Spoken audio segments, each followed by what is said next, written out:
Avec la rentrée, beaucoup de chrétiens veulent concilier vie de prière et vie perso, mais n'ont aucune idée de comment faire. Je me suis donc donné pour mission de trouver une solution. Je dois trouver comment allier prière et activités de tous les jours, que ce soit études ou boulot. Je commence donc à regarder des vidéos de personnes qui donnent de bons conseils, comme Savoir Chrétien, le frère Paul Adrien, et encore bien d'autres. Et le mot qui revenait à chaque fois est un mot en 5 syllabes, organisation. À ce stade de recherche, je me suis dit comme ça c'était simple. Il fallait une routine de prière, qui soit facile à suivre et qui colle parfaitement avec notre emploi du temps. Il n'y a quasiment pas de vidéo à écrire. Sauf qu'en y réfléchissant un peu plus, je me suis rendu compte que ça allait plus loin que ça. Personnellement, j'ai déjà du mal à organiser ma vie. J'arrivais souvent en retard en classe ou quand je devais retrouver des amis. Mais ça s'arrêtait là. La plupart des choses que j'ai réussies dans ma vie ne m'ont pas demandé d'être particulièrement discipliné. Par contre, ça n'était pas le cas de tout le monde. En discutant avec des chrétiens qui avaient du mal à prier, je me suis rendu compte qu'ils avaient du mal à organiser leur vie spirituelle, ce qui les empêchait de la développer. Du coup, si je veux les aider, je dois trouver la réponse à la question « Comment être organisé ?» Salut, c'est Merde et dans cette vidéo, pour la gloire de Jésus-Christ, on va voir prier même quand on n'a pas le temps, le secret de la croissance spirituelle.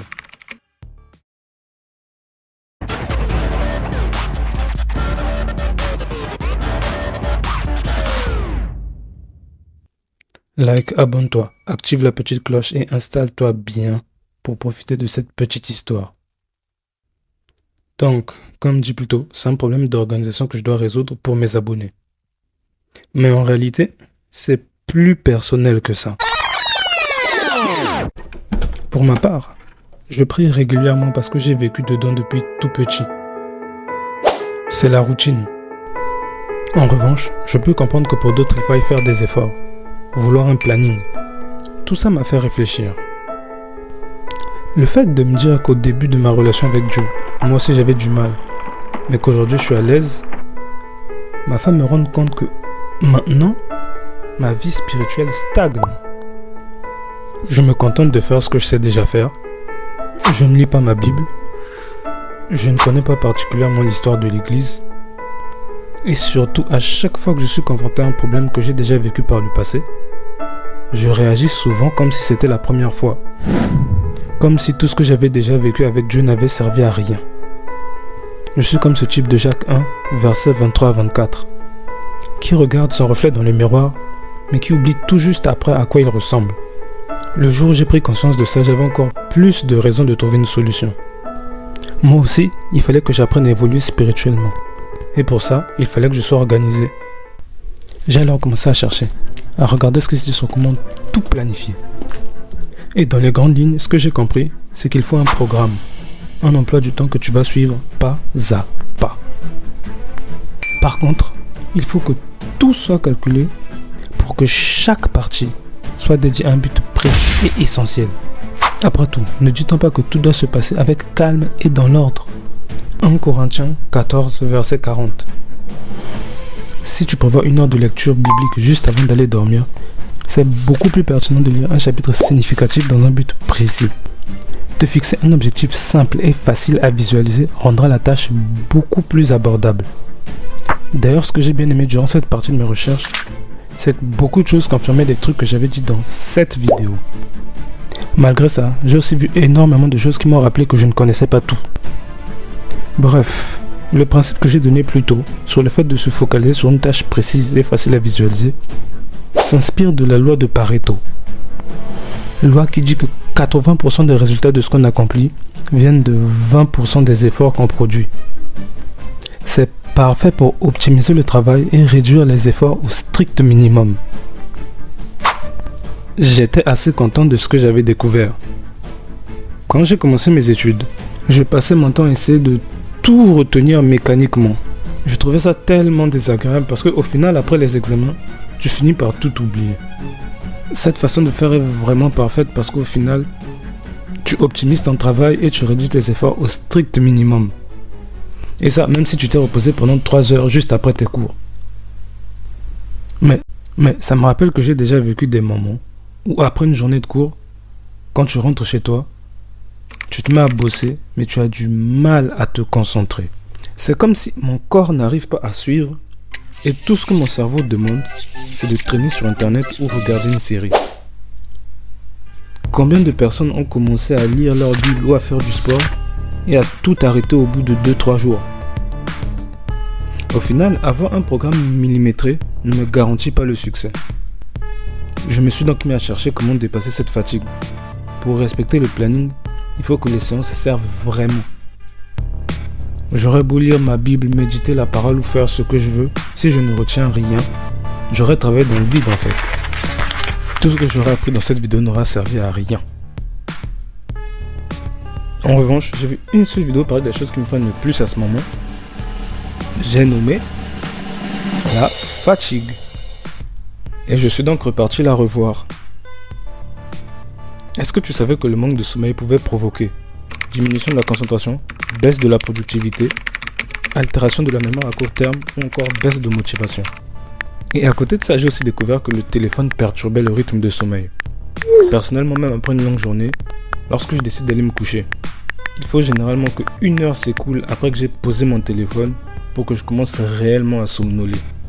Étant donné que les écrans perturbent mon horloge biologique, il faut également que je régule le temps que je passe sur mon téléphone. Pour être sûr d'être au meilleur de ma forme, il faut donc que j'ai en général entre 6 et 7 heures de sommeil. Et ça varie encore selon l'âge et l'individu. En passant mon temps sur mon téléphone, je pourrais avoir plus de temps pour dormir et être beaucoup plus efficace. Et à côté de ça, j'ai également plus de temps pour faire autre chose, comme par exemple lire ma Bible. Ça sera assez difficile, mais en réalité ça reste faisable. J'étais assez satisfait. Je me disais que c'était un bon parti pris. Le but n'est pas non plus de devenir une machine qui ne loupe jamais 1 heure de sommeil ou qui tient son planning à la lettre, mais au moins de pouvoir faire quelque chose qui sur le long terme te permette de dire ok, j'ai évolué. Et j'espérais que tout ce que j'avais noté pour cette vidéo, tout le cheminement que j'ai suivi allait servir à quelqu'un. Ou en tout cas que ça allait donner de bonnes pistes de recherche à mes abonnés. D'ailleurs, si tu regardes cette vidéo, je t'encourage à me rejoindre sur Instagram. Bref, tout allait pour le mieux. Mais à ce moment-là, j'étais loin de me douter que j'allais faire face au plus gros problème possible quand on veut faire quelque chose. Donc, après être arrivé à cette conclusion et avoir noté tout ce que j'ai appris, j'ai commencé à lister tout ce dont j'avais besoin pour commencer à tourner et monter cette vidéo. Le texte était ok, j'avais des idées pour les quelques scènes irréelles que je voulais tourner, et j'avais mon matériel. En fait, alors même que je pouvais commencer là maintenant, que j'avais la journée libre, que j'avais du temps, je n'y arrivais juste pas. J'avais la flemme. La flemme de me lever pour aller filmer, la flemme d'enregistrer ma voix, bref, la flemme de faire quoi que ce soit. C'est là que j'ai réalisé que le vrai problème depuis le début, c'était pas le manque d'organisation, ni même la fatigue. Non, c'était la maladie qui touche les jeunes depuis que l'humanité existe en fait. C'était la flemme. Mais, comme dit dans Proverbe 18, verset 9, celui qui néglige son travail est parent de celui qui détruit. C'est impossible de construire une relation avec Dieu, ou même de faire quoi que ce soit dans la vie si tu as la flemme. Donc là, il fallait absolument que je trouve une solution. J'ai commencé à chercher sites, livres, vidéos, tout. Mais à chaque fois, je revenais sur des conseils génériques à base de « rappelle-toi pourquoi tu as commencé » ou « organise-toi bien ». Ça n'aidait en rien du tout. Mais bon, bref, je continue mes recherches et je tombe sur une vidéo qui parle de discipline. Ils me disent que je dois me forcer à faire des choses même si j'en ai pas envie. Et j'applique le conseil et ça marche. J'avance dans mon montage, les choses commencent à bouger. Mais 2 jours plus tard, la flemme me rattrape encore. Parfois, il suffit juste de passer une mauvaise journée pour qu'on ait juste envie de rien faire. Et même se forcer à faire quelque chose, ça devient juste une corvée en plus. Ce qui fait que je reviens encore au stade des recherches. Et là, je tombe sur cette vidéo qui me fait comprendre, grosso modo, qu'en fait, mon cerveau va toujours me guider vers quelque chose qu'il considère agréable pour lui. Et donc, si je veux l'apprendre à être discipliné, il va falloir que je l'habitue à accepter la souffrance. Je relance encore une fois la machine, motivé par cette nouvelle information. Je libère toute ma journée rien que pour ça. Mais encore une fois, le jour juste après, je n'y arrive plus. Je ne respecte pas mon planning. À ce moment, on va pas se mentir, je commence un peu à juste vouloir laisser tomber. Je me désintéresse petit à petit de faire cette vidéo et je la range juste dans un coin. Surtout que j'avais encore d'autres vidéos qu'il fallait que je prépare, dans lesquelles j'avais pris du retard, donc voilà quoi. J'ai laissé tomber. Ah, c'est samedi, il est 10h. J'ai toute la journée libre pour me détendre et me reposer. Après une longue semaine qui s'est terminée par un vendredi très long et très difficile. J'ai passé toute ma journée à faire des allers-retours auprès de mon opérateur mobile. Puis j'ai terminé ma soirée chez un ami avec qui on a passé la nuit à jouer aux jeux vidéo. J'ai pu rentrer chez moi tranquillement ce matin, dormir encore un peu, puis me réveiller à 10h. Donc cette matinée, je décide de la passer devant ma console.